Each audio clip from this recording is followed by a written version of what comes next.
Tudi naslednja predavateljica prihaja iz oddelka knjižničnih zbirk v NUK. Doktorica Barbara Jesenovac nam bo predstavila še en način približevanja knjižnične zbirke, tako strokovni kot tudi širši zainteresirani javnosti. Barbara je namreč močno vključena v ustvarjanje portala rokopisov in zapuščin, ki nam ga bo danes tudi predstavila. Barbara. Ja, hvala. Ja. Se pravi, lepo pozdravljeni. Na koncu sledi še kratka predstavitev portala rokopisov in zapuščin, ki ga pripravljamo v rokopisni zbirki NUK. Na začetku bi rada poudarila, da je portal sicer v zadnjem delu prve faze priprave, vendar je še vedno v nastajanju. Zato se lahko zgodi, da bo do trenutka, ko bo portal tudi javno dostopen, prišlo še do kakšnih minimalnih sprememb.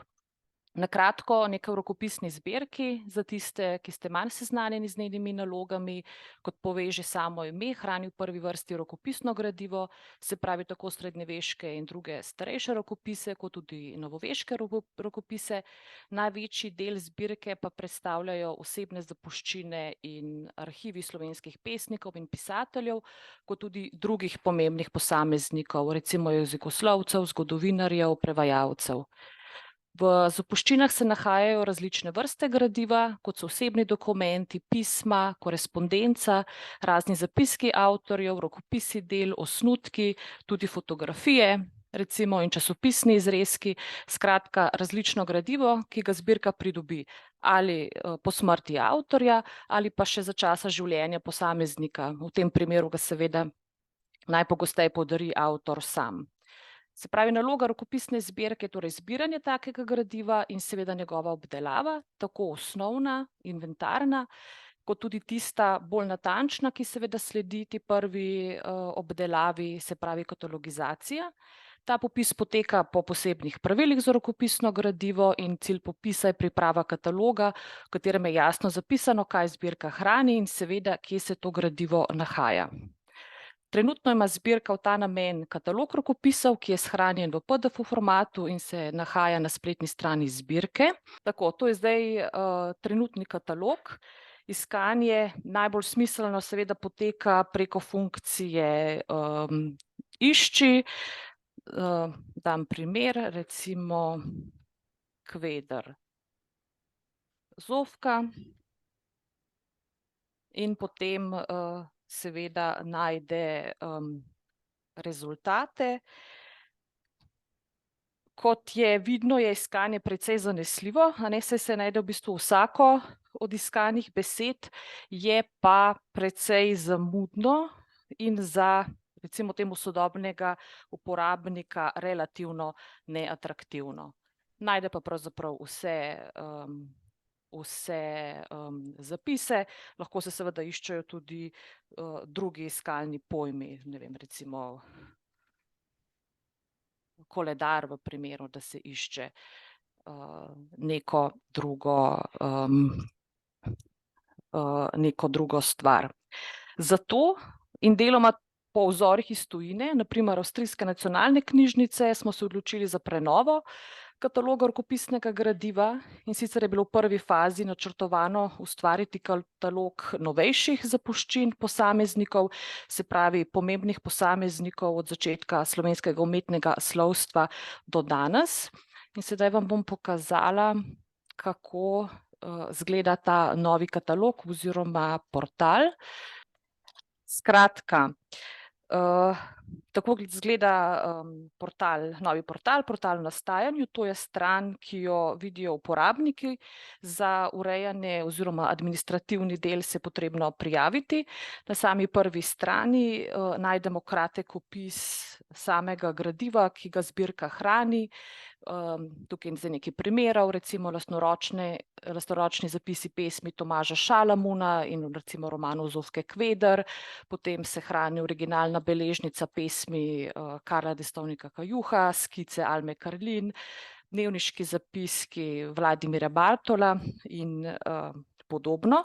Že na prvi strani pa je tudi kratko obvestilo, kdo si gradivo v živo, se pravi v prostorih rokopisne zbirke, v čitalnici rokopisne zbirke lahko sploh ogleda, ker gre za originale, ki so seveda unikati in ker se gradivo ob vsakem rokovanju in izpostavljanju svetlobe uničuje, je uporabo oziroma prepogosto izposojo potrebno nekako omejiti. Gradivo je zato v prvi vrsti namenjeno strokovnemu in znanstvenemu delu, vendar želi portal tudi drugim zainteresiranim uporabnikom nekako dati možnost, da odkrijajo, kaj vse sploh obstaja, se pravi, kaj zbirka hrani, že na način, da seveda brskajo po portalu, ki je oziroma bo javno dostopen, in da si gradivo lahko v nekem drugem kontekstu tudi ogledajo. Ena možnost je recimo ogled že digitaliziranih gradiv, se pravi, na portalu se potem najde povezave do Daliba, Digitalne knjižnice Slovenije, kjer recimo se lahko potem pogleda original oziroma pač sken recimo Zdravljice od Franceta Prešerna in še marsikaj drugega. Zdaj, pomemben cilj portala je tudi, da zainteresirani uporabniki spoznajo tudi morda manj poznane, ampak v nekem času pomembne posameznike za slovenski prostor. Marsikatero ime je namreč neznano. Se pravi, tukaj se potem išče po priimku v abecednem kazalu, oziroma zdaj tukaj boste lahko videli zdaj, kdo so avtorji, katerih zapuščine rokopisna zbirka hrani. To niso vsi, kot rečeno, se podatki še dodajajo. Obstaja več možnosti iskanja oziroma brskanja po portalu oziroma katalogu. Lahko se najde posameznega avtorja, ki vas zanima, in se ga izbere iz abecednega seznama. Recimo, če bi pogledali zapuščino Mile Kačič, potem se vam odpre stran z nekaj osnovnimi podatki o avtorici. Na tem mestu bo v nadaljevanju sledila še krajša biografija oziroma več podatkov o avtorici. Najpomembnejši del pa so seveda podatki o gradivu, ki ga rokopisna zbirka hrani. Zdaj, standardni podatki so podatki o provenienci, se pravi o izvoru, od kod gradivo je. Za zaposlene so seveda je pomembna inventarna številka oziroma se pravi ta številka signature, da seveda vemo, kje se gradivo nahaja. Zdaj, v primeru, da je narejen natančnejši popis gradiva, se potem seveda najdejo podatki tudi o količini gradiva ter natančen popis pod rubriko podrobnosti. In bom zdaj takole odprla na novi strani, nov zavihek. Tako. In sledi pregled hranjenega gradiva, ki je pač predstavljen v klasičnih kategorijah pri popisih rokopisnega gradiva.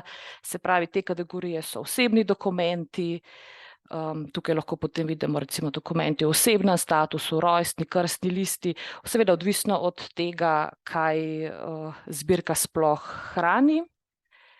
Naslednja recimo kategorija so dela, se pravi, kaj se hrani od poezije, od Mile Kačič, katera pisma, se pravi pisma, to je to, kar je pisala ona, različnim naslovnikom, korespondenca, kar je ona prejela. Potem pa so še razne druge rubrike. Bom pokazala še en primer. Recimo Josip Jurčič. Zdaj takole.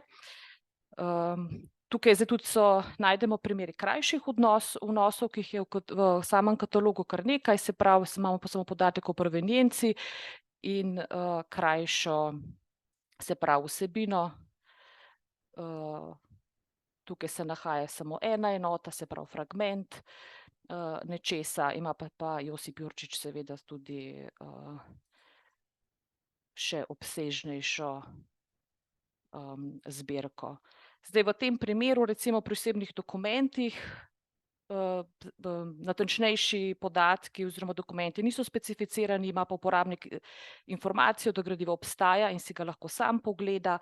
Zdaj, sami popisi oziroma natančnost popisov so odvisni od različnih dejavnikov, na eni strani od pravil popisovanja v posameznih obdobjih v sami rokopisni zbirki, ali pa od samih popisovalcev in njihovih takratnih odločitev, kako in kaj zabeležiti. Rokopisna zbirka pa hrani kar nekaj gradiva, ki še ni bilo natančno popisano oziroma na popis še čaka. Tak primer je recimo Neža Maurer. Samo trenutek. Takole. Tukaj tudi še manjka fotografija pred objavo. Fotografije je potrebno seveda urediti avtorske pravice, kar je včasih daljši postopek. Kljub temu pa ima uporabnik seveda vseeno informacijo, da gradivo zbirka hrani, da si ga lahko ogleda, vendar ima seveda sam malo več dela z iskanjem in brskanjem po samem gradivu. Zdaj tukaj so samo podatki, nekako približno za kakšen obseg gre, oziroma tudi nekako časovno zaporedje, kdaj je zbirka gradivo pridobivala. Podoben primer je recimo še Aleš Debeljak, nekako podobno.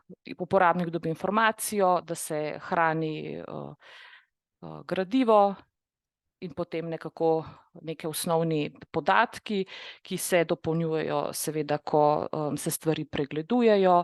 Nekako podobno recimo je še primer recimo Tomaž Šalamun, kjer imamo pravzaprav tudi informacijo, da zapuščina v rokopisni zbirki je. Zdaj, poleg iskanja preko avtorja, se pravi, ki ga zberemo na tem abecednem kazalu, je seveda tudi možnost iskanja preko iskalnika.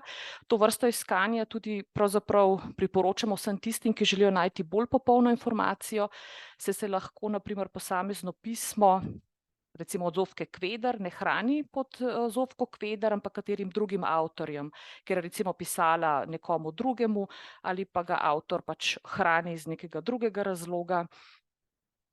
Bom dala zdaj primer. Zofka Kveder. Se pravi, zdaj tukaj nam najde njo in njeno zapuščino, če bi takole bi se odprlo njena zapuščina s podatki. Spodaj pa so še informacije, kje se še kaj drugega nahaja od nje. Tako lahko vidimo recimo, da pri Antonu Aškrcu se nahaja še eno njeno pismo iz leta 1904, potem recimo tudi pri Ivanu Cankarju, se pravi, pisala Ivanu Cankarju 12 pisem v tem obdobju.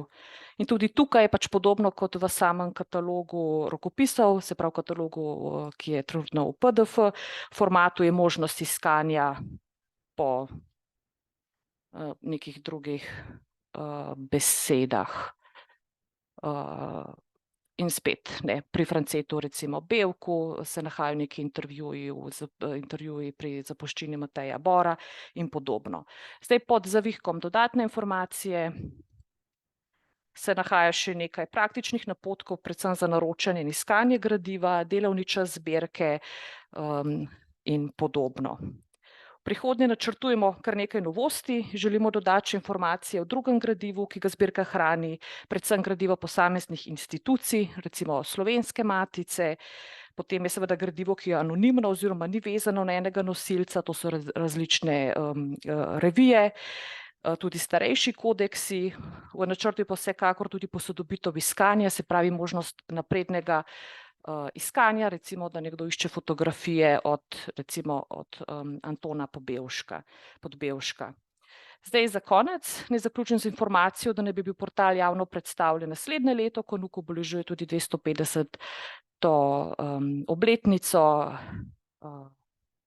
in da že sedaj načrtujemo tudi nove korake in nove funkcionalnosti portala, da bi bila uporabniška izkušnja pri iskanju še boljša, in seveda delamo v smer, da bi portal predvsem vseboval še več informacij o gradivu. Gre tako za retrospektivno dodajanje informacij o gradivu, ki ga zbirka že ima, pa seveda še ni bilo katalogizirano, kot tudi sprotno aktualiziranje novih pridobitev zbirke. Povezava bo seveda na spletni strani NUK-a in same zbirke in bomo vse pravočasno obvestili. Tako, še 2 minuti, jaz sem pa zaključila. Barbara, najlepša hvala.